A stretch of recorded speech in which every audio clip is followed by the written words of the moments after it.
Hey, salut tout le monde, les amis, bienvenue à Momentum sans frontières. J'espère que vous allez bien et j'espère également que vous êtes dans la joie pour cette nouvelle célébration qu'on va vivre ensemble ce matin. J'espère que vous avez passé une belle semaine. Les amis, n'hésitez pas à mettre dans les commentaires de là où vous nous regardez, de là où vous êtes connectés ce matin. Chaque semaine, je sais que je pose la question, mais c'est important. Encore cette semaine, on avait un Zoom et sur le Zoom, on avait des gens du Tchad, on avait des gens de Nouvelle-Calédonie, des gens vraiment de différents endroits à travers le monde. Et c'est juste beau de voir que Momentum sans frontières, c'est en dehors de la francophonie, enfin, c'est en francophonie, mais en dehors de la France et des quatre murs de notre église. Donc vraiment, soyez les bienvenus, sois la bienvenue, sois le bienvenu si tu nous rejoins depuis maintenant quelques semaines, depuis quelques mois, et si tu es là depuis quelques temps, je t'invite à vraiment te transformer en comité d'accueil et à accueillir dans le chat toutes les personnes qui sont là pour là où les premières fois. J'aimerais simplement aller rapidement, les amis, sur les annonces parce que cette semaine, à partir de demain, on a une semaine de jeûne et de prière ici à l'église Momentum. Et également sur Momentum sans frontières, on va vivre cette semaine de jeûne et prière ensemble. Il y aura chaque soir des lives en direct, donc on sera en direct pour les prédications chaque soir. Et j'aimerais vraiment t'encourager à prendre part à cette semaine. Si tu me dis JM, ok, c'est quoi en fait? Est-ce qu'on a une direction particulière par rapport au jeûne? Il y a différentes manières de jeûner. Si tu n'as jamais jeûné, tu peux commencer à jeûner peut-être de manière partielle, peut-être sauter un repas. En gros, vraiment, la pensée du jeûne, c'est que le temps que tu n'accordes pas à une activité, tu l'accordes vraiment pour Christ. Ça veut dire pour méditer sa parole, pour prier. Si par exemple, toi, tu es à fond sur les réseaux, n'hésite pas peut-être à jeûner des écrans des réseaux sociaux. Si tu es peut-être à fond sur TikTok, Insta, Facebook ou autre, ben, prends ce temps-là que tu as l'habitude de consacrer à ces réseaux et utilise-le vraiment pour méditer la parole de Dieu et prier. Également, si tu as déjà maintenant l'habitude de jeûner, ben, je t'encourage vraiment à jeûner avec nous, soit un repas, une journée, 2 journées, 3 journées, 4 journées, autant que tu veux. Attention, si tu as des problèmes de santé également, la santé c'est également important, et je le précise, ça prend également l'équilibre et de la sagesse. Les amis, vraiment, j'ai hâte de vivre cette semaine de jeûne et prière avec vous. N'hésitez pas à vous connecter également le soir, à mettre également dans le chat de là où vous nous regardez lorsqu'on va lancer le live, et également à juste prendre part de la vie active de Momentum, de cette semaine à Momentum, mais également sur Momentum sans frontières. J'avais également une autre annonce à vous communiquer. Sachez que le programme de la semaine sur Momentum sans frontières, il y aura toujours un live, enfin du moins un message, un podcast qui sera partagé mardi soir. Pourquoi méditer la parole de Dieu? Donc, pourquoi on va quand même le poster, c'est qu'après la semaine, après le live de jeûne et prière, si tu veux également regarder ce podcast après ou en replay, ce sera toujours possible. Mercredi matin, le programme, tu le connais, si tu es une femme, à 6 h du matin avec Nirine, tu peux participer à ce Zoom et je t'encourage vraiment, c'est vraiment des temps bénis. Également, le reste de la semaine, je pense que vendredi, on n'aura pas d'événement sur Célibataire Only, vraiment pour rester focus sur les live Momentum. Quoi qu'il en soit, dans quelques instants, on va écouter le message qui va être prêché par le pasteur Yvan Musard. Oh les amis, c'est vraiment un bon message, vraiment avec autour de toute la pensée du fils prodigue, mais avec vraiment une pépite au milieu de ce message que je vous invite à découvrir dans quelques instants. Mais avant ça, j'aimerais vous remercier infiniment pour vos dîmes et vos offrandes. Merci pour votre générosité semaine après semaine. Merci parce que vous permettez au royaume d'avancer. Et merci infiniment parce que semaine après semaine, vous êtes fidèles là-dedans. Donc continuez de donner, c'est possible sur monoffrande.fr. Également sur le site Momentum sans frontières, tu as un petit cœur don. Tu peux cliquer dessus pour donner ou directement dans la rubrique dîmes et offrandes sur Église Momentum. Si tu souhaites t'impliquer sur Momentum sans frontières, sache que c'est toujours possible. Tu m'écris directement un mail à jmourier@églisemomentum.com. Pareil, si tu souhaites prendre ton baptême, tu m'écris un mail. On a encore une dizaine de personnes qui sont dans le process baptême en formation et on va commencer à continuer de baptiser encore début juin. Donc n'hésite pas, si tu souhaites prendre ton baptême, à m'écrire un mail également. Les amis, j'aimerais vous laisser avec le pasteur Yvan Musard qui va nous prêcher un super message sur le fils prodigue. Mais avant ça, je vous laisse avec l'équipe de louanges qui va nous conduire dans un temps de cœur à cœur avec Dieu. Et on se retrouve juste après pour la suite des annonces. Bonjour à tous, bienvenue à l'église Momentum. Ce matin, nous vous invitons. On vient simplement pour célébrer Dieu, pour l'adorer, indépendamment de nos semaines, de nos circonstances. Ce matin, nous vous mettons au défi, pas simplement de demander à Dieu, mais venez avec nous chanter et accueillir le roi des rois. Hey!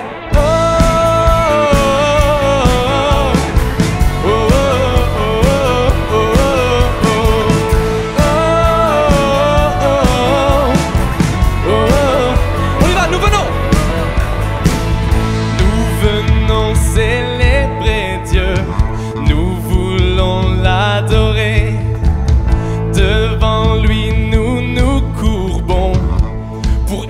son nom. Hey!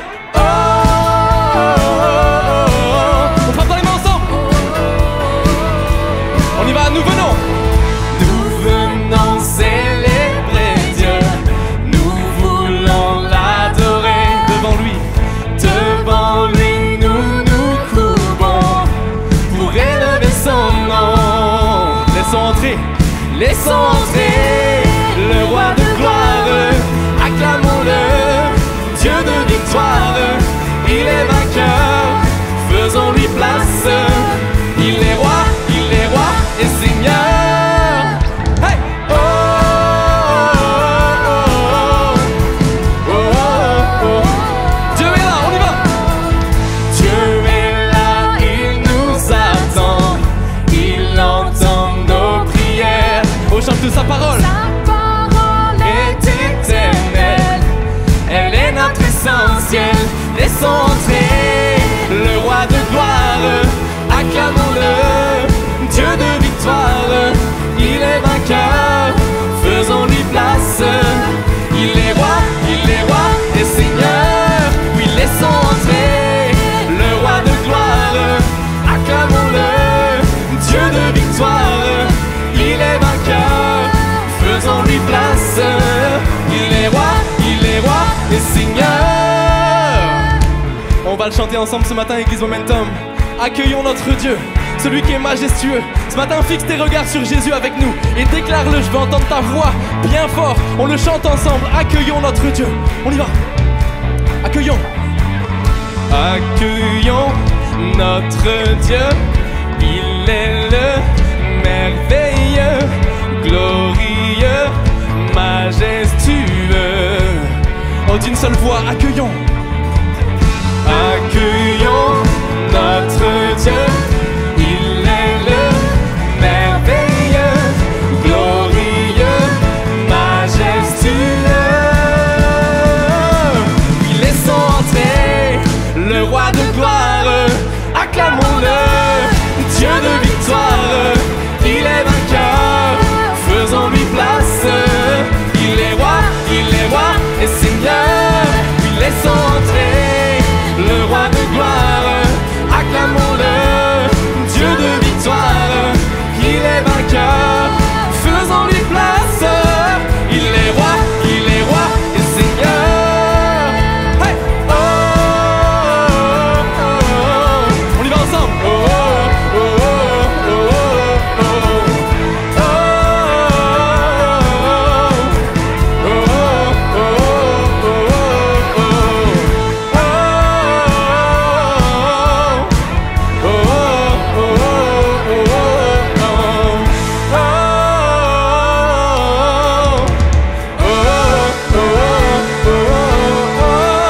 Est-ce qu'on peut accueillir, acclamer par anticipation? Alléluia. Sois le bienvenu, Jésus. Oh, ce matin, nous chantons, Seigneur, tu es notre lumière. Tu es celui qui éclaire notre chemin. Oh, ce chant, vous le connaissez, on le chante ensemble, on le déclare. Partout sur terre, sa beauté nous éclaire. On y va. Partout sur terre, ta beauté nous éclaire. Quand tu es là, la nuit devient lumière. Tu es le fleuve qui jaillit du désert et le chemin au milieu de la mer. Hey! Oh! Partout sur terre, on y va! Partout sur terre, ta beauté nous éclaire. Quand tu es là, la nuit devient lumière. Tu es le fleuve qui jaillit du désert et le chemin au milieu de la mer. Dieu, tu es la lumière, tu ne faiblis jamais. Tu es l'espoir, oh tu vis en moi, et dans l'obscurité, tu ne faillis jamais. Tu es l'espoir, tu viens éclairer ma voie. Oh oh oh oh.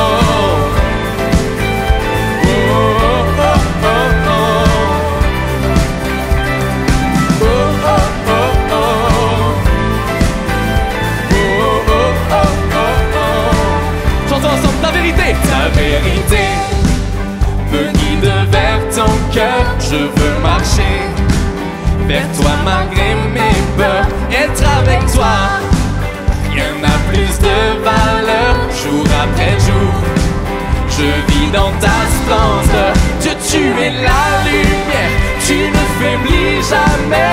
Tu es l'espoir, oh tu vis en moi, En moi, et dans l'obscurité, tu ne faillis jamais. Tu es l'espoir, tu viens éclairer ma voie. Oh oh oh oh, oh oh oh oh oh, yeah. Oh oh oh oh, oh oh oh oh oh. On y va ensemble. Tu as scellé, oui tu as scellé dans le ciel ta victoire éternelle. Tu as gravé dans mon cœur ton amour pour toujours. Oh, tu as scellé dans le ciel ta victoire. Oh, tu as gravé, oui, tu as gravé dans mon cœur ton amour. Oh, oh, oh, oh. On y va ensemble, on le chante. Dieu, tu es la lumière. Hey. Dieu, tu es la lumière, tu ne faiblis jamais. Tu es l'espoir, tu vis en moi. Et dans l'obscurité, tu ne faillis jamais. Tu es l'espoir, tu viens éclairer ma voie. Oh oh oh oh, oh oh oh oh oh, oh oh oh oh, oh oh oh. Où est-ce qu'on peut le rechanter? Dieu, tu es la lumière. Tu ne faiblis. Oh, il est celui qui ne faillit pas. Ce matin, chante-le avec nous comme une prière. Dans l'obscurité, et dans l'obscurité, tu ne faillis jamais. Tu es l'espoir.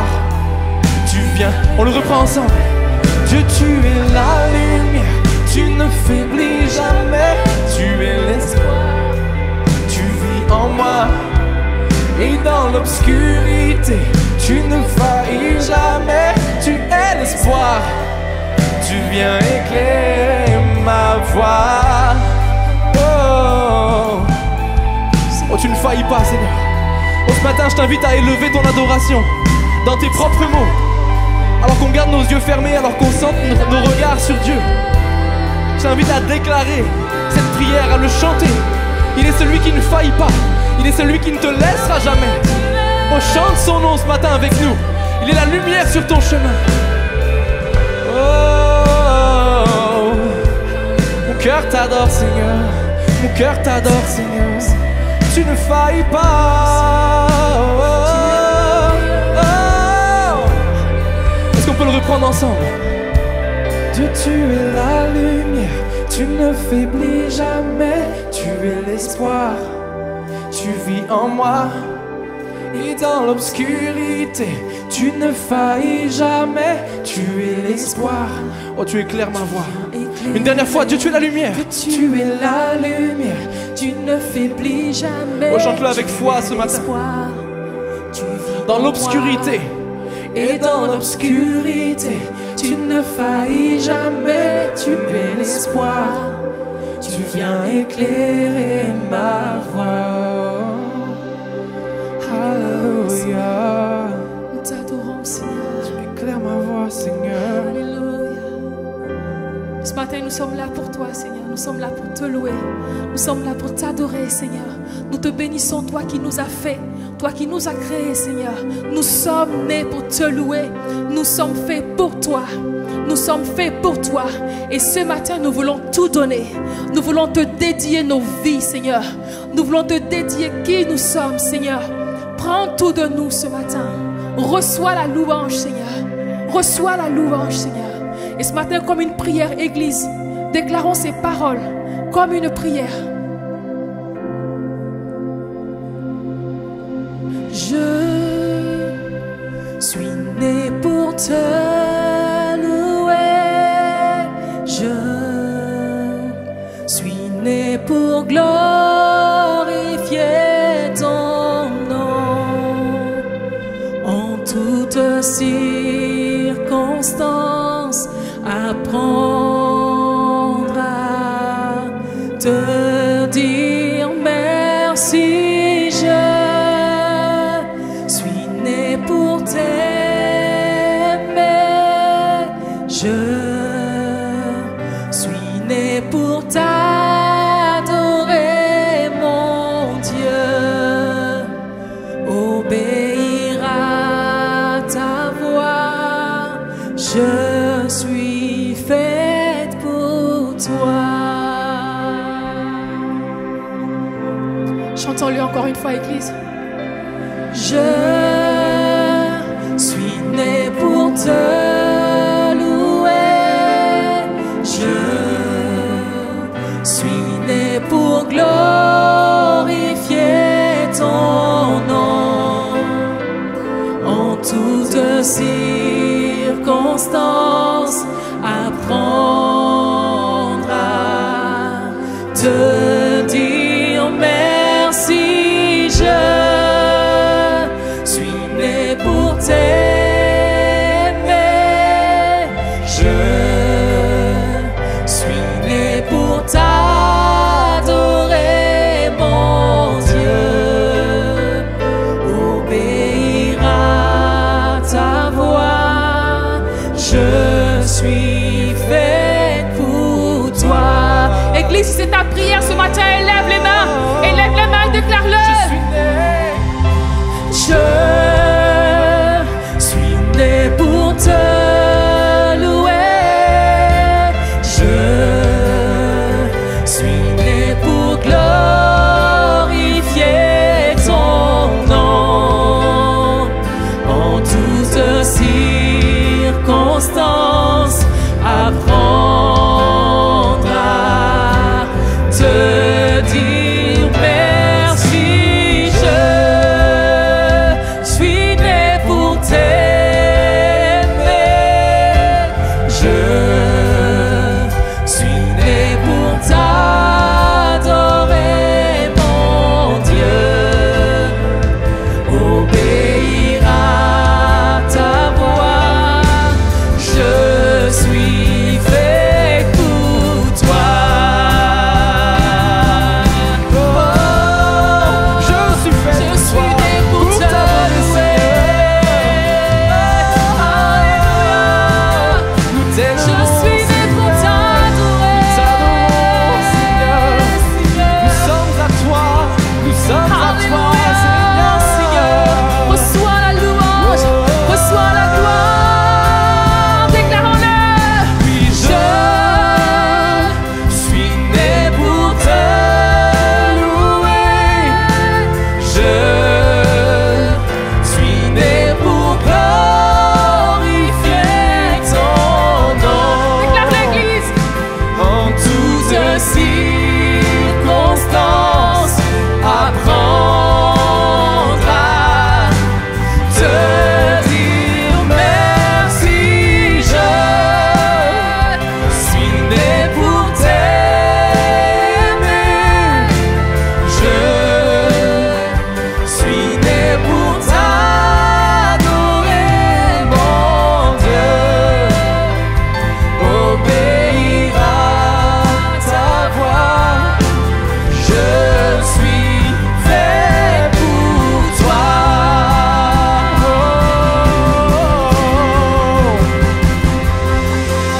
Je louerai l'Éternel de tout mon cœur.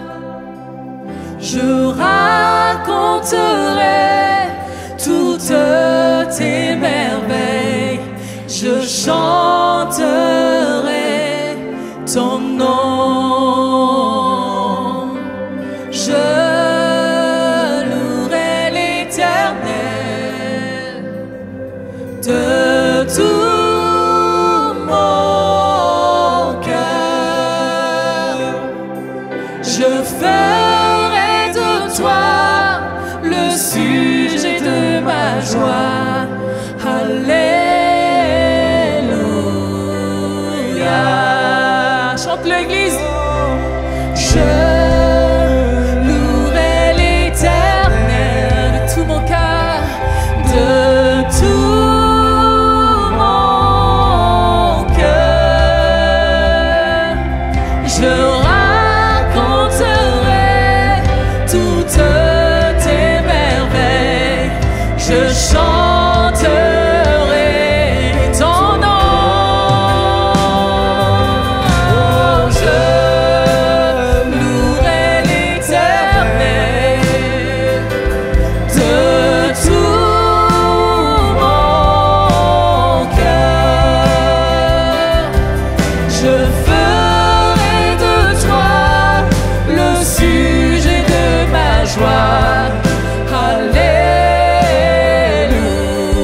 temps, si tu veux lever les mains, élève tes mains. Ferme tes yeux, élève tes mains et déclare-lui: je ferai de toi le sujet de ma joie. Je te louerai, Éternel, de tout mon cœur, tous les jours de ma vie, parce que je suis née pour te louer, parce que je suis faite pour toi. Seigneur, je t'adore. Entends, Seigneur, la louange de ton peuple ce matin. Entends la louange de ton Église, Seigneur. Nous t'élevons au-dessus de tout. Nous t'élevons, Seigneur, toi qui es vivant, toi qui es ressuscité au siècle des siècles. Seigneur, nous t'adorons. Tu es digne de recevoir la gloire. Tu es digne de recevoir la louange, Seigneur. Alléluia. Loue ton Dieu ce matin, Église. Loue ton Dieu. Alléluia. Alléluia. Béni sois-tu, Seigneur, nous t'adorons. Alléluia.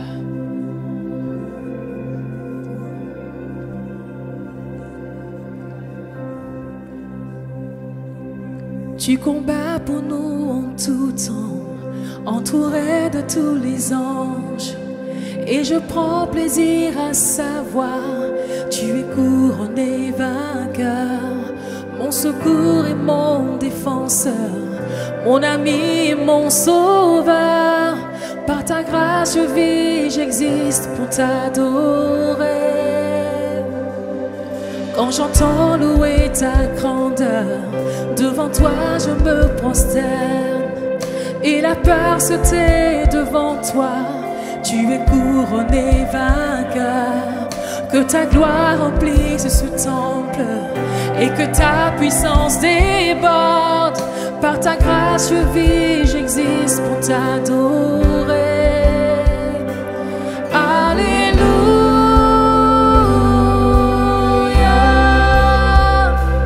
Tu vas triompher, tu vas triompher. Alléluia. Jésus, tu vas triompher du monde. Loue ton Dieu, il a triomphé du monde. Alléluia. Victorieux, Seigneur. Sans relâche tu intercèdes et les perdus sont sauvés. Tu ne peux être vaincu, tu es couronné vainqueur. Oh Jésus, tu es le Messie, l'espérance du monde entier. Par ta grâce je vis, j'existe pour t'adorer.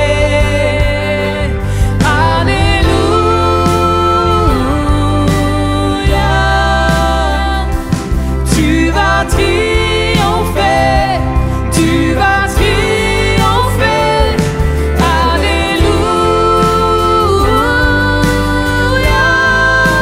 Jésus, tu vas triompher du monde. Église, est-ce que tu es prêt à déclarer ces paroles de victoire? Alléluia.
Fut mis au tombeau, la mort n'a pu te retenir, car tu es victorieux.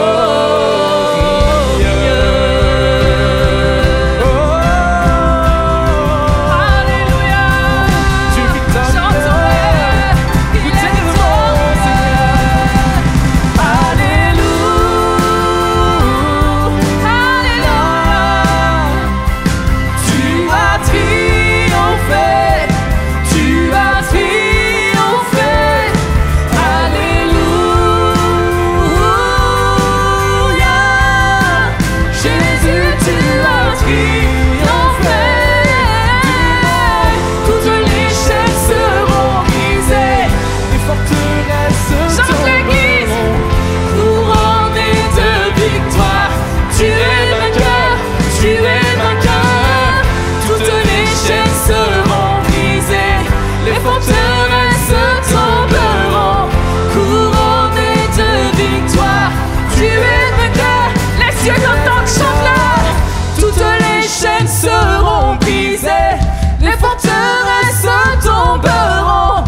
Alléluia. Quand les hommes ont vu Jésus sur cette croix, ils n'ont pas vu un roi vainqueur. Il y avait un écriteau qui disait « Celui-ci, le roi des Juifs ». Quand ils ont vu la couronne posée sur sa tête, ils n'ont pas vu un roi vainqueur, ils ont vu juste une couronne d'épines. Mais nous l'avons vu vainqueur dans nos vies. Car on a compris que c'est sur la croix qu'il a pris tous nos péchés, tous nos manques, toutes nos défaites. Elles ont été clouées avec lui. Et dans le tombeau, il a vaincu la mort et il nous a donné la victoire. Alors on le croit. Alors quand on chante, oui, on peut applaudir.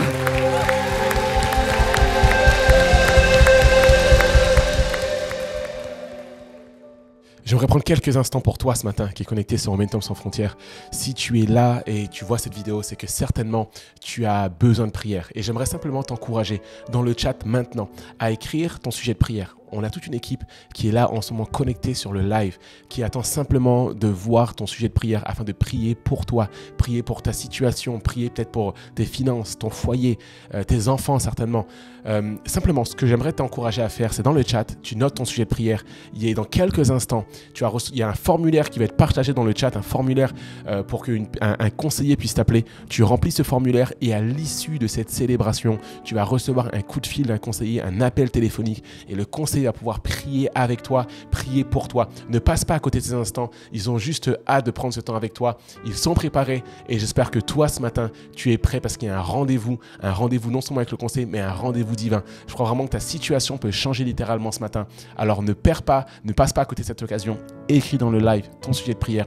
Remplis ce formulaire et un conseiller rentre en contact avec toi dans quelques instants. Passe une belle célébration et je te dis à tout à l'heure. Ciao. Merci à l'équipe de Louange et je tiens à saluer aussi tous ceux qui nous suivent en ligne ce matin. Soyez les bienvenus. On est heureux de se retrouver ensemble et j'espère que vous allez bien, mais avec une belle journée comme ça, dans tellement une belle louange ce matin à adorer notre Seigneur. Mais waouh, nos cœurs sont disposés. Ils sont disposés à entendre la parole. Et ce matin, j'ai un titre sur mon cœur pour vous. Le titre de mon message, j'ai un message, j'ai pas juste le titre, mais le titre de mon message ce matin, c'est « Quand le changement devient possible ». Et quand j'avais ce titre sur mon cœur, je me disais ça ressemble un peu à un slogan politique. Dans le temps des élections, comme ça, des fois, on peut voir de ce genre de slogan par les partis politiques. Et effectivement, je suis allé vérifier et j'ai vu quelques slogans. Un autre monde est possible. Faire face. Ensemble, changeons d'avenir. Choisir la liberté. Et je me suis dit, ce n'est pas nous qui imitons les slogans politiques, c'est la société qui imite le message de l'Église. Elle essaye de capter l'attention des gens en donnant un message d'espérance, mais ce message, c'est le message de l'Église, et c'est un message extraordinaire. Il y a un autre slogan aussi qui me touche particulièrement parfois quand je passe devant un célèbre restaurant américain, qui dit « Venez comme vous êtes ». Vous connaissez ce slogan-là? Moi, je le verrais bien sur la devanture de l'Église, c'est extraordinaire. « Venez tel que vous êtes ». C'est le message de Christ. Alors, ce matin, moi, je veux croire effectivement que le changement devient possible, ou quand le changement devient possible, et on va regarder ça ensemble à travers une parabole, puis on va juste aussi jeter un coup d'œil sur deux autres qui se suivent. Alors, quand on parle de parabole, on parle d'histoire de vie dans lequel il y a des vérités à retirer. Parfois, elles sont évidentes, mais parfois, elles sont cachées, et elles sont cachées exprès, afin que les cœurs qui cherchent la vérité puissent désirer aller plus loin et la trouver. C'est pour ça que parfois, vous allez avoir comme la parabole du semeur, Jésus qui donne cette parabole sur le semeur qui sortit pour semer, vous connaissez l'histoire, et il cache un peu la vérité. Et les disciples, après, viennent lui dire, mais dis-nous ce que tu as voulu dire, et il leur confie. Et il y a des trésors cachés dans la Bible, et j'espère que vous le croyez. Et même si tu connais bien des histoires, et l'histoire que je vais vous partager ce matin, vous la connaissez pour beaucoup d'entre vous.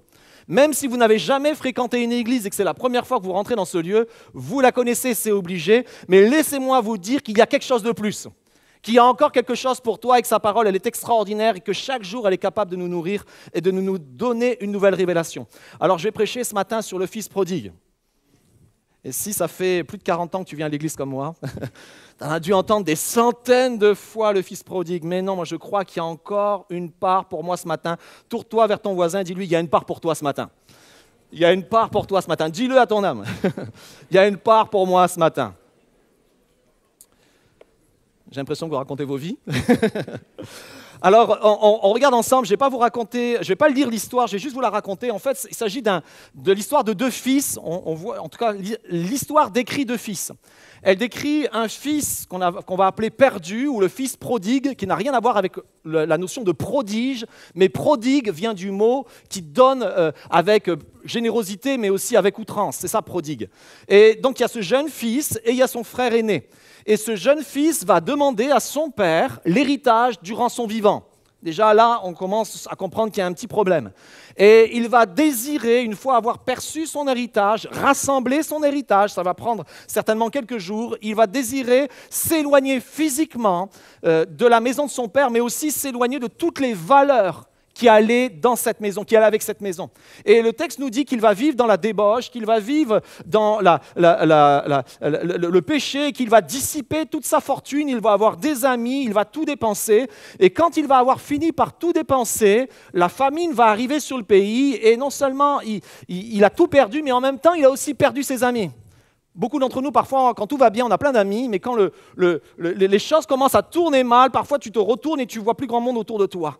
Et il va se retrouver dans une situation un petit peu difficile. Il va se retrouver en fait dans un emploi qui, pour un juif, ça peut sembler, c'est le pire de tous les pires emplois. Il va garder les cochons. Il va garder les pourceaux. Et il est dans cet emploi-là, mourant de faim littéralement, alors que les pourceaux sont en train de se nourrir. En fait, Jésus est en train de partager une histoire qui est en rapport avec le public qui lui fait face. Et au commencement de Luc 15, on voit le public. Et voici le public qui est en face de Jésus. En fait, Jésus prêchait en fonction du public, c'est tout à fait normal. Et voici ce qu'il dit, ce qu'il nous est dit. Tous les péagers et les pécheurs s'approchaient de Jésus pour l'entendre. Et les pharisiens et les scribes murmuraient et disaient « Celui-ci accueille des pécheurs et mange avec eux ». Il y avait plusieurs échelles dans la pensée juive de l'époque de péché. Il y avait les pécheurs, ceux qui s'éloignaient de la parole de Dieu, qui ne cherchaient pas à accomplir la parole de Dieu et qui vivaient dans le péché et dans la débauche. Mais il y avait une coche supérieure. La coche supérieure, c'était les péagers, au même niveau que les Samaritains. Et les péagers, c'était des Juifs qui n'accomplissaient pas ou qui ne pouvaient plus comme accomplir la parole de Dieu, ou en tout cas fréquenter la communauté des croyants. Et en même temps, ces Juifs-là avaient un emploi particulier, c'est qu'ils percevaient les impôts au nom des Romains. Et ça, c'était vraiment comme une trahison ultime. Non seulement ils étaient éloignés de Dieu, mais en plus, ils étaient en train de trahir le peuple. Jésus a pris un péager comme un de ses disciples. Matthieu, l'évangile de Matthieu a été écrit par un péager. Zachée, à la fin, dans les dernières semaines de la vie de Jésus, dans la dernière semaine de la vie de Jésus, était un péager. Et donc, lorsque Jésus raconte l'histoire, il est en train de confronter ces deux publics, tous les pécheurs. Moi, je suis fasciné par le fait qu'il y avait tous les pécheurs et les péagers qui l'écoutaient. Il devait avoir un message extraordinaire pour que tous viennent l'écouter. Et d'un côté, il y avait les pharisiens. Donc, il y avait une scission ou une tension entre les deux.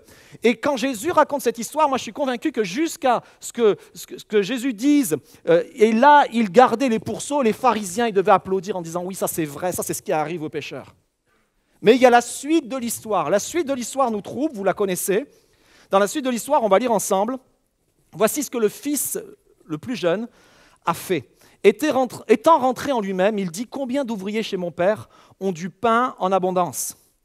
Et moi, ici, je meurs de faim, je me lèverai. J'irai vers mon père et je lui dirai « Mon père, j'ai péché contre le ciel et contre toi. Je ne suis plus digne d'être appelé ton fils. Traite-moi comme l'un de tes ouvriers. » Il se leva et alla vers son père. Le fils lui dit « Mon père, j'ai péché contre le ciel et contre toi. Je ne suis plus digne d'être appelé ton fils. » Ça peut sembler être une répétition, mais en fait, on s'aperçoit qu'il y a réfléchi. Il a réfléchi que ça n'allait pas, et il a réfléchi qu'il devait se passer quelque chose. Mais il s'est mis en route, il s'est levé. Beaucoup d'entre nous, on s'arrête à la première partie du texte, et la majeure partie de la population s'arrête à la première partie du texte quand les choses vont mal. On rentre en nous-mêmes, on regarde ce qui se passe, mais est-ce qu'on se met en route ensuite? Lui s'est mis en route. Et lorsqu'on lit ce texte, on a l'impression de voir, oui, c'est vrai, c'est peut-être des gens qui ont... Ce jeune fils, c'est peut-être quelqu'un qui a connu l'Église, qui a connu Dieu et qui s'en est éloigné. Mais en fait, ça peut être n'importe qui. Ça peut être tous ceux qui ont pas mal gâché de leur vie. Ça peut être tous ceux qui ont été lâchés par leurs amis quand les choses ont mal tourné. Ça peut être tous ceux qui, dans ce monde, ne sont pas rassasiés. Ça regroupe beaucoup de monde. Ça peut être tous ceux qui vivent en se disant la vie d'avant était meilleure, maintenant je suis dans un passé révolu et je vis dans la nostalgie et les regrets. Mais il y a quelque chose qui se passe dans le cœur de cet homme, c'est qu'il ne va pas juste avoir des regrets, il va se mettre en route. Et ça, c'est extrêmement intéressant et on va regarder la suite dans quelques moments. Ensuite, il y a une deuxième personne. Il y a ce qu'on appelle le fils de la maison. On ne sait pas grand-chose de lui avant le retour de son frère. Mais voici ce qui nous est dit. Or, le fils aîné était dans les champs, et lorsqu'il revint et approcha de la maison, il entendit la musique et les danses. Il appela un de ses serviteurs et lui demanda ce que c'était. Ce serviteur lui dit, ton frère est de retour, ton père a tué le veau gras parce qu'il l'a trouvé en bonne santé. Il se mit en colère et ne voulut pas entrer. Voici, il y a tant d'années que je te sers. Donc je saute un petit peu quelques versets. Je parle juste de la perspective du fils aîné. Sans avoir jamais transgressé des ordres, et jamais tu ne m'as donné un chevreau pour que je me réjouisse avec mes amis. Quand ton fils est arrivé, celui qui a mangé ton bien avec tes prostituées, c'est pour lui que tu as donné le veau gras. Il a une perspective un petit peu particulière. En fait, son frère, son plus jeune frère, vient de vivre ce qu'on appelle une repentance. La repentance, c'est quoi? C'est des regrets, d'échecs, de choses mauvaises que l'on a fait. Et par rapport à ces regrets, on se met en route et on change d'attitude et de comportement et on s'approche de Dieu, en l'occurrence, on s'approche de Dieu avec un cœur contrit, désirant obtenir le pardon. C'est ça la repentance. En se disant, il y a quelque chose de mal qui s'est passé, il y a quelque chose de mal que j'ai fait. Et Seigneur mon Dieu, je veux me rapprocher de toi. Il vit un moment de repentance. Et la repentance, pour la petite histoire, ce n'est pas une seule fois dans la vie, avant son baptême ou pour prouver son baptême. Moi, je crois que c'est un style de vie. C'est un style de vie. Et d'un autre côté, il y a ce fils aîné qui, lui, a un autre style de vie. Il est fidèle, en tout cas, de ce qu'on voit et de ce qu'il fait, il est fidèle, il est travailleur, il est obéissant. Et quand il voit son frère revenir, et la joie et tout ce qui se passe autour de son retour, il va vivre une certaine colère, une certaine jalousie, une certaine rivalité, parce qu'il dit qu'il y a de l'injustice. Et lorsqu'on lit l'histoire et on lit son récit, on a l'impression qu'il y a de l'injustice. Moi, j'ai lu ça et dans les premières fois où j'ai étudié ce passage, il y a bien longtemps, je me suis dit, oui, quand même, il n'a pas tort. Il n'a pas tort. Jamais, une vie sans jamais transgresser. Et une vie sans jamais rien recevoir. Mais il y a quelque chose qui m'a sauté à l'esprit, c'est qu'en fait, le jamais et le toujours, ce n'est pas possible dans la vie. Vous savez, ce genre de jamais et toujours qu'on utilise quand on se prend la tête avec son épouse ou son mari, jamais, toujours, en fait, c'est un mensonge. Le jamais et le toujours n'existent pas. La seule fois où le jamais et toujours existe, c'est dans la bouche de Dieu. Parce que quand Dieu prononce quelque chose et qu'il dit jamais, ça sera jamais. Par exemple, jamais il ne t'abandonnera, ça sera jamais qu'il t'abandonnera. Okay? Quand il dit « je veux t'avoir pour toujours avec moi », ça sera pour toujours qu'il veut t'avoir avec lui. Donc le jamais et le toujours, lui, sont valables dans la bouche de Dieu, mais le jamais et toujours dans nos bouches, ce n'est pas possible. Surtout lorsqu'on dit « j'ai jamais transgressé ». La Bible nous dit que tous les hommes sont des pécheurs. Il n'y a personne qui lève sa main ce matin. Les femmes aussi d'ailleurs. L'humanité pêche. Et la Bible nous dit qu'il n'y en a pas même un seul. Il n'y a pas un seul juste, pas même un seul. Juste Jésus. Donc dans sa conception de « jamais j'ai transgressé », le parallèle avec « jamais Dieu ne m'a donné » va avec cette conception-là. Il y a un problème dans sa conception, et on va le regarder tout à l'heure. Mais il est là, et il y a un problème dans sa conception. Alors quand on regarde ce texte, on dit « oui, ça c'était les pharisiens ». D'un côté, on a compris, Jésus s'adresse aux pécheurs et aux péagers, et d'un autre côté, il s'adresse aux pharisiens. C'est vrai, c'est exact. Mais Jésus, quand il parle et quand il a voulu que ses écrits parviennent jusqu'à nous, aujourd'hui, ce n'est pas juste pour s'adresser à des pécheurs et des pharisiens d'il y a 2000 ans, mais c'est pour s'adresser à des pécheurs et des pharisiens d'aujourd'hui. Et mes amis, dans cette place, il y a beaucoup de pécheurs et de pharisiens. Dans mon cœur, il y a beaucoup de pécheurs et il y a beaucoup de pharisiens. Et certainement aussi, peut-être, vous qui êtes derrière de votre vidéo, il y a beaucoup de pécheurs et de pharisiens à l'intérieur de votre cœur. Et l'aspect pharisien, c'est cet aspect religieux qui dit que je peux obtenir des récompenses à partir du moment où je le mérite. À partir du moment où je mérite, alors à partir du moment où je fais les choses bien, que je ne transgresse rien, alors oui, j'obtiens des récompenses. Et lui, il est frustré parce qu'il voit quelqu'un qui était dans la débauche et dans une vie de péché, qui revient à Dieu littéralement parce qu'il a dit « j'ai péché contre le ciel et contre toi ». Donc il revient à Dieu et tout d'un coup, on fait la fête pour lui. Et il y a un sentiment de frustration parce que lui ne vit pas dans cette dimension de fête, de joie. Et aussi, parfois, ça peut nous arriver nous-mêmes. Lorsque tu vois quelqu'un se rapprocher de Dieu, tu dis « merci, c'est merveilleux », mais lui, la première fois qu'il prie, il est exaucé. Première fois où il s'approche, Dieu pourvoit à ses besoins. Et la première fois où il réclame la guérison, et c'est souvent comme ça que Dieu fait souvent, il obtient la guérison. Et toi, peut-être des fois, tu luttes depuis des années dans des combats, et tu as l'impression que les autres l'obtiennent, et que toi, tu n'obtiens rien. Et tu es un petit peu comme le fils aîné en train de dire « c'est pas juste ». Tous ceux qui disent souvent « c'est pas juste » dans le royaume de Dieu ont quelque part un peu du fils aîné et un peu du pharisien. Vous êtes prêts à l'accepter? Ça va, vous restez là, je vois personne qui se lève, donc c'est bon. Ceux qui sont derrière l'écran, on ne sait pas. Donc ça, c'est ce qui se passe. C'est ce qui se passe dans la vie, dans cette histoire. C'est ce que Jésus est en train de raconter. Mais en même temps, il y a un troisième personnage qui semble passer inaperçu, qu'on a l'impression de ne pas voir, et pourtant il est extrêmement visible. Ce troisième personnage, je l'ai appelé le fils caché. L'histoire nous raconte un père, deux fils, mais il y a un fils caché. Il y a un fils qui est là et qui est en train de mettre le focus sur la bonne personne. Pourquoi? Parce qu'en fait, dans cette histoire-là et dans les deux histoires précédentes, le focus n'est pas mis sur la bonne personne. Les titres qu'on a donnés à ces histoires ne sont pas les bons. Voici les deux premières paraboles dans Luc 15 avant d'arriver au fils prodigue. La première parabole, c'est la parabole de la brebis perdue.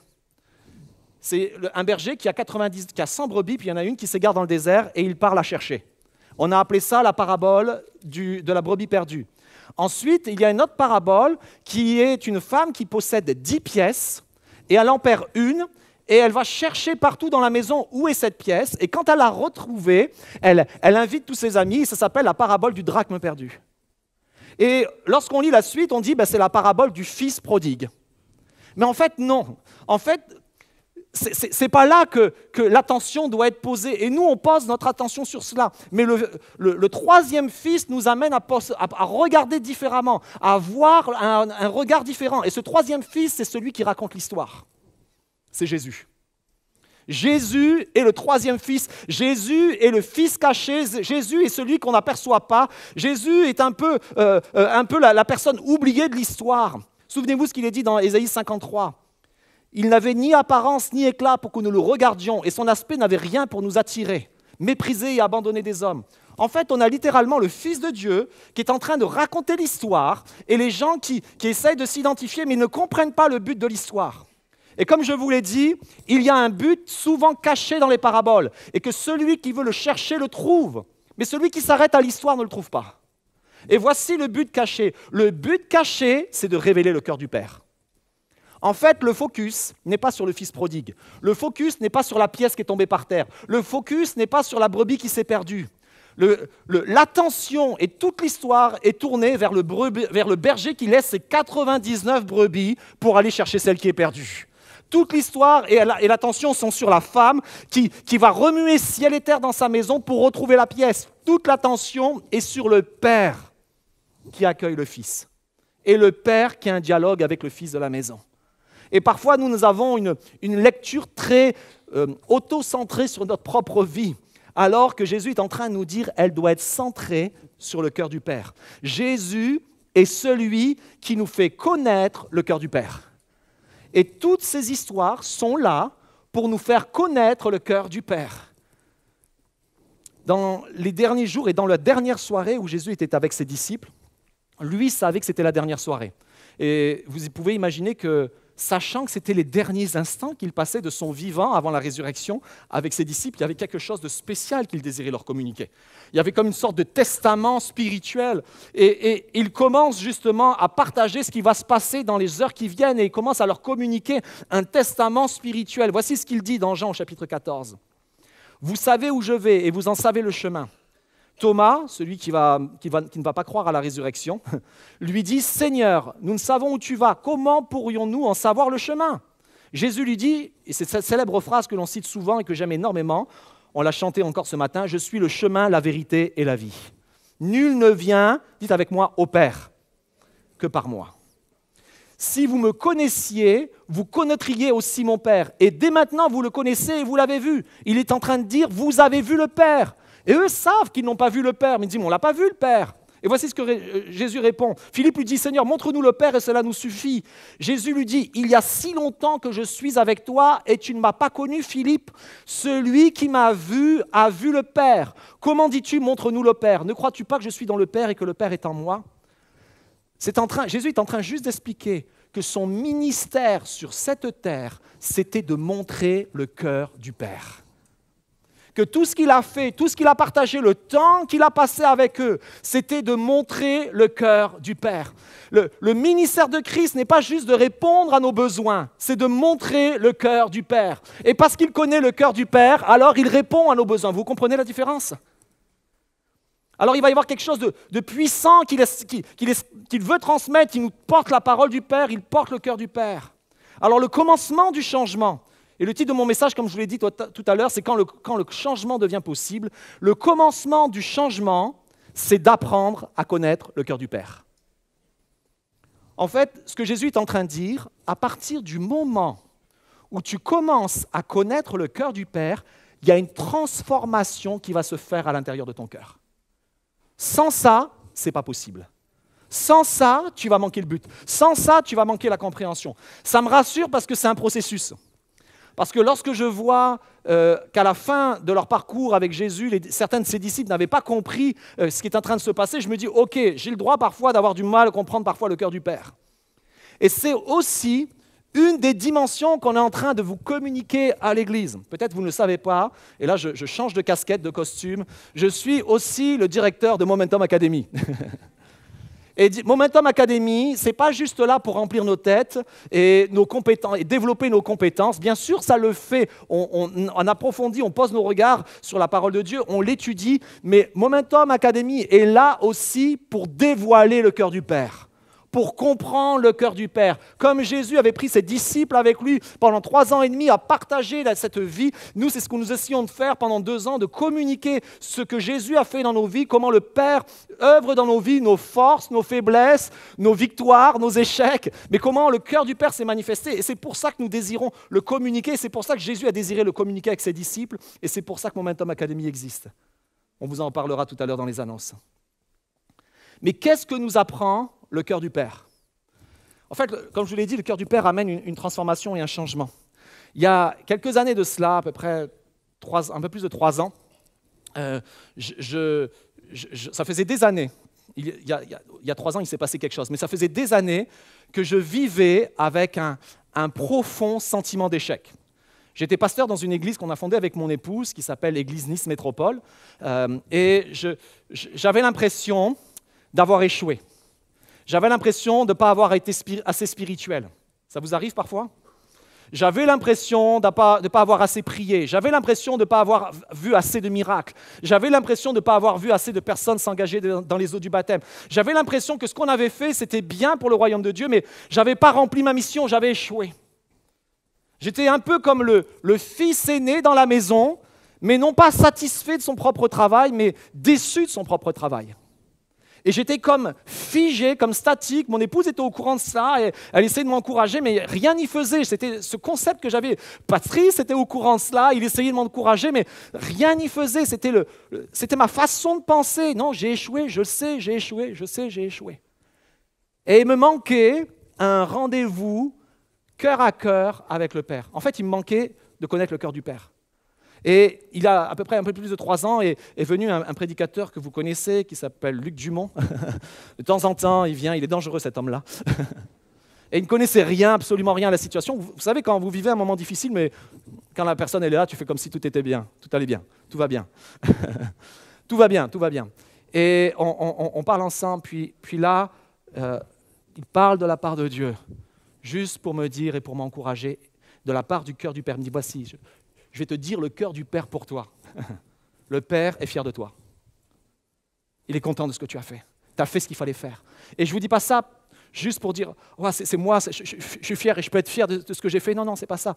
Je suis en train de vous dire que c'est le regard, on a besoin de connaître le regard du Père sur notre propre vie. Mais trop souvent, on ne veut pas le connaître parce qu'on est convaincu de ce qu'on vit. En disant, mais non, j'ai échoué. Est-ce que si j'ai un cœur à cœur avec lui, si je connais son cœur, alors je vais encore être plus accablé. Il vaut mieux pas que je l'entende. Alors on se met de côté, on ne veut pas l'entendre sur ce domaine de notre vie, pensant avoir échoué, jusqu'au jour où il se révèle et il nous révèle son cœur. Alors là, tout change. En fait, de connaître le cœur du Père change, ça m'a libéré, ça a retiré un fardeau immense de mon propre cœur. Je me suis senti léger, tout a changé dans ma façon de concevoir les choses. Et c'est pour ça que je me retrouve ici ce matin devant vous. Quelque chose a changé, parce que j'ai connu et j'ai su ce que le cœur du Père était pour moi. Et voici quelques éléments du cœur du Père. Dans ces différents textes, ce que l'on voit, c'est que le cœur du Père nous cherche. Le cœur du Père me cherche. Le cœur du Père te cherche. Remarquez bien les histoires. La brebis perdue, qui cherche? Le berger, cœur du Père. La drachme perdue, qui cherche? La femme, cœur du Père. Le fils perdu, le fils prodigue, il nous est dit que son père, il le voit de loin, il est encore loin qu'il le voit et il court vers lui, il le cherche, il est en attente du retour, en attente d'un premier pas vers le retour du Père pour pouvoir aller vers lui. En fait, Dieu nous cherche. Et je suis juste émerveillé de la façon dont Dieu nous cherche. Il m'est arrivé une drôle d'histoire il y a quelques années de cela. Nous étions effectivement sur Nice et il y avait un parc qui n'était pas très loin de la maison. On était sortis en famille et ma fille était encore assez petite et il faisait chaud, beaucoup plus chaud qu'aujourd'hui. Il faisait chaud, elle était fatiguée, moi aussi. Mais je voyais que les enfants s'amusaient. Alors j'ai dit à mon épouse, rentrez, moi je vais rentrer en bus. Alors elle me dit, je crois qu'il y a le bus qui passe dans telle avenue. Alors je pars avec ma fille dans les bras et je marche sur cette avenue pour rentrer en bus à la maison. Sauf que je marche depuis un petit moment, puis je me dis, mais c'est bizarre, il n'y a pas d'arrêt de bus là. Et je marche encore un peu plus loin, il n'y en a toujours pas. Et je m'aperçois que la route que j'ai prise, c'est une nationale et il n'y a pas d'arrêt de bus. Mais j'ai déjà marché trop loin pour revenir en arrière et j'ai oublié mon téléphone.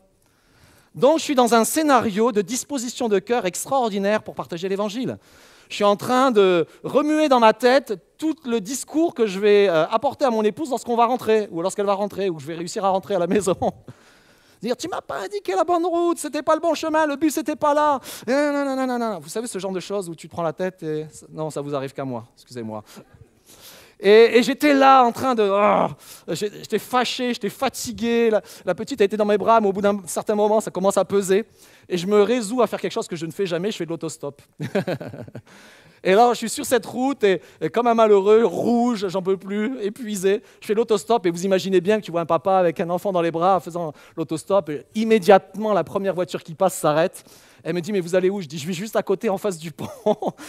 J'étais à quelques kilomètres encore et je vais rentrer à la maison et tout ça. Donc, on parle ensemble. Et là, je me dis, bon, allez, je vais épargner au monsieur ce qui m'a conduit ici, toute la frustration que j'ai. Et d'ailleurs, j'ai bien fait de le faire parce qu'il pose la question fatidique. Mais qu'est-ce que vous faites dans la vie? Imaginez si j'avais commencé à dire « Ouais, ma femme, nanana. » Dit « Je suis pasteur. » Et là, je vois sur son regard quelque chose qui est en train de se passer. Les yeux commencent à avoir des larmes et tout cela. Et on commence à parler ensemble. Et c'est un fils de pasteur qui n'avait plus mis les pieds à l'église depuis quasiment 15 ans, qui ne voulait plus rien entendre parler de Dieu. Mais Dieu était en train de le chercher, alors que moi, j'étais en train de ronchonner. Mais tout ça pour vous dire que le cœur du Père se sert de nous et on peut applaudir ensemble.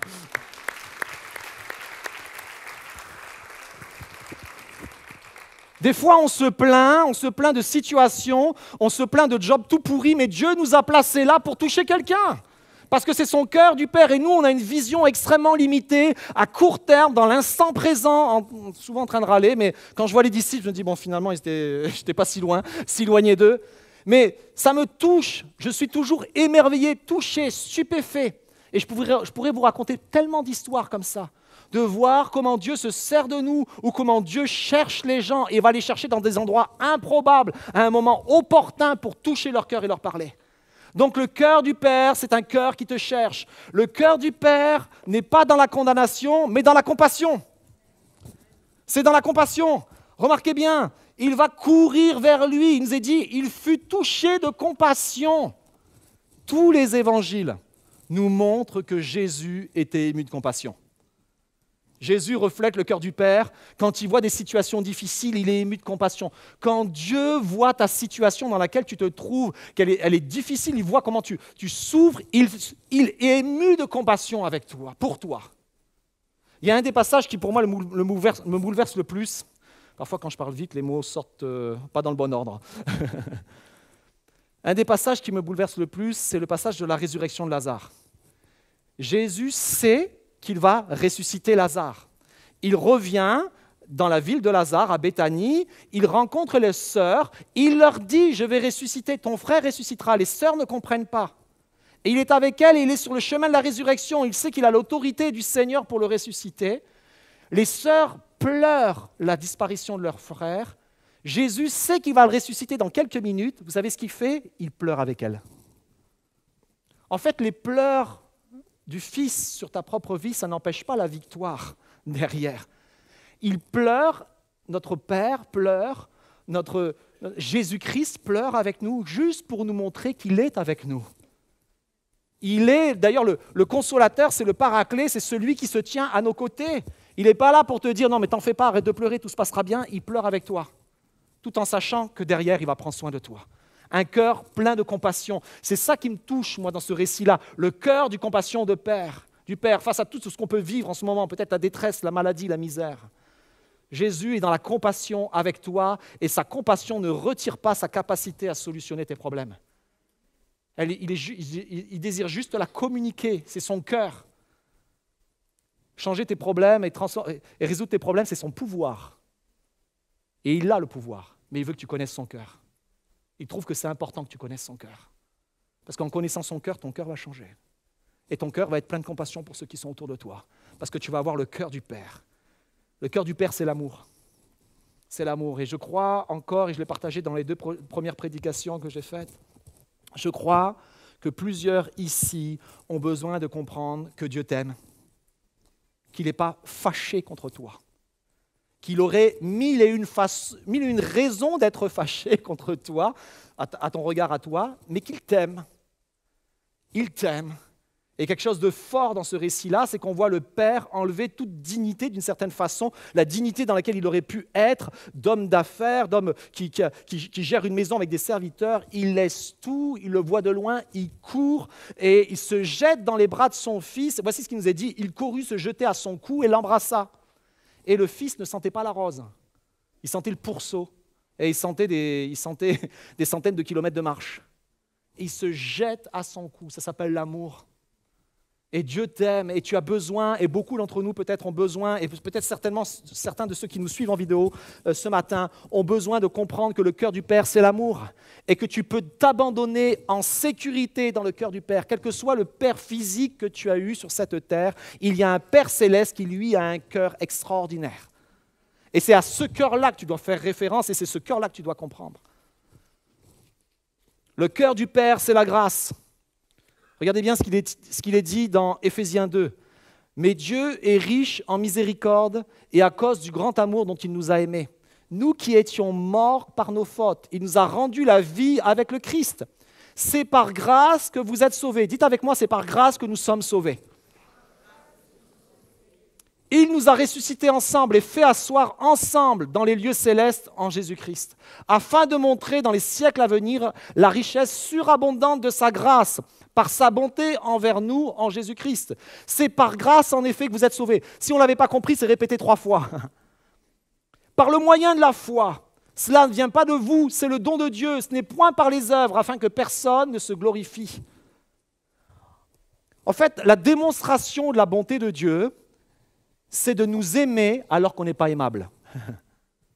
C'est de nous serrer dans nos bras alors qu'on ne devrait pas, alors qu'on est tellement impur. Mais il y a quelque chose de particulier dans le Nouveau Testament, dans l'Ancien Testament, que le pur touchait l'impur, le pur devenait impur. Si tu t'asseyais dans un banc et que tu étais impur, le banc était impur pendant 1 semaine. Mais dans le Nouveau Testament, lorsque Jésus est venu apporter ce message de grâce, le message du cœur de Père, il y a quelque chose qui a changé dans la compréhension des gens à cause des actes de Jésus. Quand Jésus touchait un lépreux, ce n'est pas Jésus qui devenait impur, c'est le lépreux qui devenait pur. C'est ça la grâce. La grâce, c'est qu'il vient te communiquer quelque chose qui te rend pur, qui te rend saint, qui te rend différent. Tu ne le mérites pas, mais ça s'appelle la grâce, c'est justement ça. Je ne mérite rien et alors que je viens à toi, tu me donnes tout. C'est le grand mystère du christianisme. Toutes les autres religions, vous devez faire des sacrifices, toutes sortes de choses. Le mystère du christianisme, c'est que c'est par grâce. Et à cause de cette grâce, ce n'est pas par les œuvres, mais à cause de cette grâce, j'entre dans les œuvres. C'est la suite du texte, que Dieu a préparé des œuvres à l'avance pour nous. Le cœur du Père, c'est la joie. Ces 3 récits nous montrent qu'il y a de la joie dans la maison du Père. Il y a la joie dans le berger, il a la joie quand on s'assemble pour l'adorer, et le berger invite tout le monde, venez, réjouissez-vous avec moi, car j'ai retrouvé ma brebis perdue. La femme invite ses voisines en disant, j'ai retrouvé ma pièce perdue. Le Père invite tout le monde, toute sa maison, parce qu'il a retrouvé son fils qui était perdu. Si vous ne l'avez pas compris, l'Église est un lieu où il y a la joie. Dans sa présence, il y a la joie. Dans sa présence, il y a la grâce. Dans sa présence, il y a l'amour. Dans sa présence, il y a la bonté. Alors la joie est une des caractéristiques. Quand on pense à religion, on pense à tristesse. Mais Jésus est venu révéler en disant, mais non, le cœur du Père, c'est la joie. D'ailleurs, c'est ce qui ressort le plus dans ces textes-là. Le cœur du Père, c'est la justice. Comme on l'a vu tout à l'heure, le fils aîné avait sa propre justice. Jamais j'ai transgressé, tu ne m'as jamais rien donné. Fausse justice. Jamais, ce n'était pas possible. Le jamais transgressé, ce n'était pas possible. Et le jamais reçu, jamais donné, ce n'était pas possible. Et voici ce que le Père va rétablir. Il va rétablir la pensée d'injustice du fils aîné en lui disant 2 choses. Premièrement, ne crains pas ton héritage. Pourquoi? Parce que, en fait, le fils aîné voyait son frère jeune revenir en disant « Mais mon héritage, on l'a déjà partagé. Et je ne suis pas en train de me réjouir qu'il y en a un autre qui vient. » Pourquoi? Parce que dans tout ce qui est terrestre, plus il y a d'héritiers, moins il y a d'héritage. Mais dans tout ce qui est céleste, plus il y a d'héritiers, plus il y a d'héritage. Et il y a quelque chose qui change dans la conception. Et lui a peur pour sa part, et le Père est en train de le rassurer en disant « Tout ce que j'ai est à toi ». C'est comme s'il ne le savait pas. C'est comme s'il s'était privé, et en fait, ce n'est pas comme si, il s'était privé depuis des années de tout ce que le Père avait préparé pour lui, parce qu'il voulait le mériter, il voulait l'obtenir par mérite. Mais tu n'obtiens rien par mérite. Tu l'obtiens par grâce. Et alors tu as le droit, comme le Père disait, mais tout ce qui était dans la maison était pour toi, tu pouvais te réjouir quand tu voulais. Mais parfois, à cause d'un esprit de religiosité, on est bloqué dans notre joie envers le Seigneur, on vit dans un sentiment d'injustice, et le Seigneur te dit, mais moi je suis la justice, et je te rends justice, et je fais justice. Et regardez bien ce que est la justice de Dieu. Il y a un récit extraordinaire pour la justice de Dieu. On veut d'ailleurs confronter Jésus sur la justice de Dieu. Et on lui amène une femme adultère, surprise en flagrant délit. Et le texte est clair, une femme surprise en flagrant délit d'adultère doit être lapidée. L'homme avec d'ailleurs. Mais l'homme devait courir vite, et la femme un peu moins vite. Et ils attrapent la femme et ils la présentent à Jésus. Vous la connaissez. Ça a fait une expression aussi quand on dit que celui qui est sans péché jette la première pierre. Jetez la première pierre. Vous avez entendu parler de cette expression-là. Et Jésus va dire donc à la foule qui est là que celui qui est sans péché jette la première pierre. Vous connaissez la suite, mais la Bible nous donne un détail. Du plus âgé jusqu'au plus jeune, ils sont partis au fur et à mesure. Et à la fin, il ne reste plus que Jésus et la femme. Et Jésus va lui dire, où sont tes accusateurs? Ils ne sont plus là. Mais remarquez bien que celui qui est sans péché jette la première pierre. C'est la déclaration de Jésus. Qui était sans péché? Jésus. Est-ce qu'il a jeté la pierre? Non. Qu'est-ce qu'il a fait? Il l'a pris à sa place, la pierre. C'est ça la justice de Dieu. C'est ce que nous devions être condamnés, le châtiment que nous devions recevoir, c'est lui qui l'a pris à notre place. Pourquoi? Pour nous renvoyer libres. À la croix, ce n'est pas juste Jésus qui a été crucifié. C'est nos péchés qui ont été crucifiés. C'est nos manques qui ont été crucifiés. C'est nos faiblesses qui ont été crucifiées. C'est nos mensonges qui ont été crucifiés. Et ils ont été pardonnés. Jésus a payé pour nous. C'est ça la justice de Dieu. C'est ça le cœur du Père. Et les choses bougent dans notre cœur lorsqu'on comprend cela. Je passe cette autre diapo, j'ai pris un peu de retard. Je vais terminer rapidement. Le cœur du Père, c'est que je comprenne que je suis son fils, sa fille. Ça peut sembler tellement évident vu qu'on l'appelle le Père, mais Jésus n'a jamais cessé dans tout son ministère d'appeler Dieu son Père. Et il a encouragé les disciples alors que les disciples sont venus lui dire « Enseigne-nous à prier ». Et il dit « Voici comment vous devez prier, vous devez dire « Ton Père Jésus » ou « Notre Père ». Et donc, il est en train de montrer qu'il y a quelque chose de différent. Et c'est quoi ce qu'il est en train de montrer? C'est que notre position par rapport au Père n'est pas une fonction. C'est un statut privilégié, c'est une relation privilégiée. En fait, le fait que je sois son fils, j'obtiens du coup une proximité particulière. Et nous sommes le fils et les filles du Dieu vivant, du Dieu créateur. Il y a une relation particulière qui se fait. Du fait que nous sommes fils et filles, nous héritons de l'autorité de notre Père. Au nom de notre Père, tellement de choses peuvent se passer quand on prie au nom de Jésus, au nom du Fils qui s'est incarné, au nom du Père qui s'est incarné en Fils. Lorsqu'on est fils et filles, on bénéficie, on comprend qu'on est aussi sous la protection du Père. Et que le Père ne permettra pas que je sois tenté au-delà de mes capacités ou que je passe par des épreuves qui dépassent mes capacités. Et quand je suis fils et fille, je réalise que je fais les œuvres de mon Père. C'est la première chose que Jésus a réalisée étant enfant, à 12 ans. Lorsqu'il s'est perdu, lorsqu'on l'a perdu. Mais il était dans le temple en train de dire « Mais ne savez-vous pas qu'il faut que je m'occupe des affaires de mon Père ?» Nous sommes appelés à nous occuper des affaires de notre Père. Je termine rapidement. Or, sans la foi, il est impossible de lui plaire. Vous connaissez ce verset. Mais la foi n'est pas de croire que Dieu existe. La foi, c'est croire en Dieu, c'est-à-dire croire dans le cœur du Père. Ce n'est pas croire au concept que Dieu existe, c'est croire dans le cœur du Père. Si je veux plaire à Dieu, il faut que je comprenne comment est son cœur.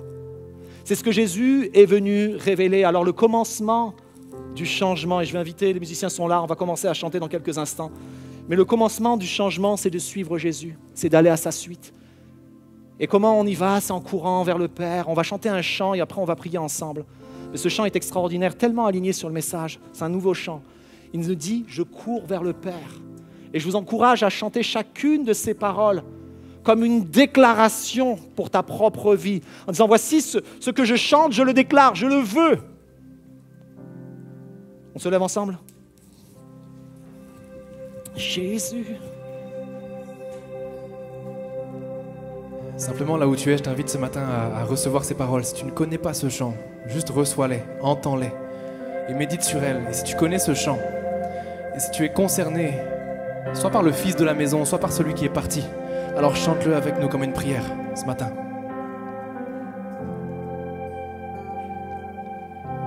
J'ai trop longtemps porté des fardeaux bien cachés. Tu ne m'as pas appelé pour seul les porter. J'entends ton invitation à m'abandonner. Maintenant je vois, je me livre à toi, car j'ai tant besoin de toi. Je cours vers le Père, poussé par sa grâce. Je ne me cache plus, je lui ferai face. Viens réparer mon cœur, viens penser mon âme. C'est vers le Père que je cours encore et encore et encore et encore. Oh, oh, oh, oh. Tu vois ma condition, tu as un plan pour moi. Oh, ton fils, ma rédemption, payée sur la croix. Je n'ai pas d'explication devant cet amour. Maintenant j'en parle, je ne saisis pas, mais j'ai tant besoin de toi. Je cours vers le Père, poussé par sa grâce. Je ne me cache plus, je lui ferai face. Viens réparer mon cœur, viens penser mon âme. C'est vers le Père que je cours encore et encore et encore et encore. Oh, oh, oh, oh, et encore et encore. Oh,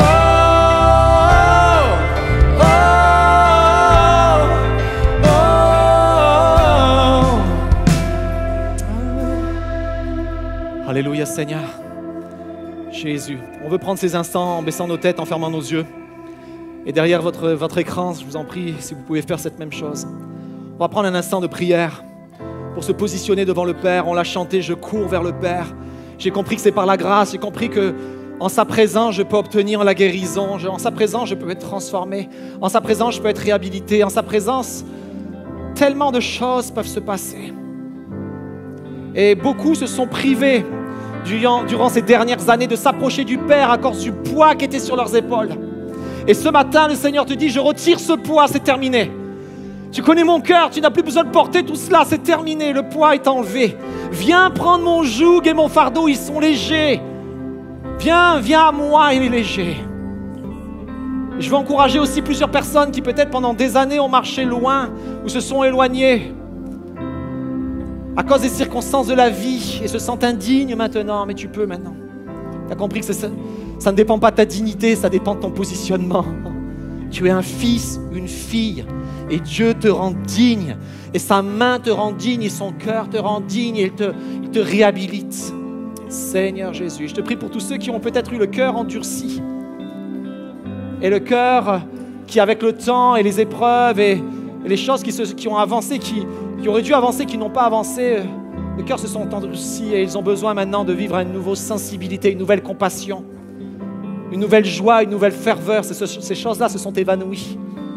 Mais le cœur du Père t'encourage à rentrer à nouveau dans sa joie, à revenir à nouveau dans sa joie. Alors si c'est ton cas ce matin, si c'est ton cas derrière ton écran, juste dans un élan, lève ta main. Juste dans un élan, lève ta main. Là où tu es, devant le Père, dire, mon Père, saisis ma main. Mon Père, je suis à toi. Le Seigneur voit les mains qui se lèvent, voit les vies derrière, voit l'impact que ton choix va avoir dans ta famille, pour tes enfants, pour tes parents. Le Seigneur est en train de voir ce qui est en train de se passer. Et alors que tu t'approches de lui, alors que tu lèves la main, tu dis, j'ai préparé des choses pour toi. J'ai préparé des choses pour toi. Des choses que j'avais conçues dans mon cœur à l'avance. Mais parce que tu reviens à mon cœur, alors je te les offre et je te les donne. Dites avec moi un grand Amen. Amen, Amen. Merci à toute l'équipe de louanges. Amen. Est-ce qu'on pourrait terminer en priant? Est-ce qu'on pourrait garder nos yeux fermés et juste terminer en priant? On scelle ce moment avec une prière ensemble. Seigneur, merci. Merci pour ce temps, merci pour ce matin. Merci parce que tes bras sont grands ouverts. Malgré les mauvais choix, malgré les choses qu'on a pu subir, tes bras sont grands ouverts. Ce matin, c'est avec joie, avec foi, avec confiance qu'on vient vers toi, qu'on revient vers toi. Merci parce que je crois que ce matin, tu as un avenir, tu as de l'espérance pour chacun, chacune de ceux et celles qui se sont approchés. Et Seigneur, merci. Merci pour ce temps. Merci pour ta parole qui ne change pas. Oh, et si ce matin, tu as été béni, tu as été touché, encouragé, secouru. Et si ce matin, Dieu a représenté ce Père qui ouvre ses bras pour toi, est-ce que tu peux avec nous l'applaudir, l'acclamer, le remercier et lui faire confiance pour la suite? Alléluia. Hey, merci vraiment au pasteur Yvan Musard pour le message de ce jour. Je ne sais pas quel point du message t'a parlé le plus, mais comme j'aime le dire, n'hésite pas à noter, à prendre des notes et à partager autour de toi les points qui t'ont parlé, les points qui t'ont encouragé dans ce message. Les amis, j'aimerais également vous rappeler qu'on est dans une semaine de jeûne et prière à partir de demain. Il y a vraiment plein de sujets. Si tu as des sujets pour lesquels tu aimerais qu'on prie, n'hésite pas à les mettre dans le chat, dans les commentaires. Et également, chaque soir, lorsqu'on va être en live, n'hésite pas à nous mettre dans le live tes sujets de prière pour qu'on puisse prier et intercéder pour toi ou pour ta famille ou pour tes proches ou tes amis. Quoi qu'il en soit, merci encore infiniment pour vos dîmes et vos offrandes. C'est parce que vous êtes généreux que tout ce qu'on fait là, ça peut se faire. Donc merci infiniment pour vos dîmes et vos offrandes.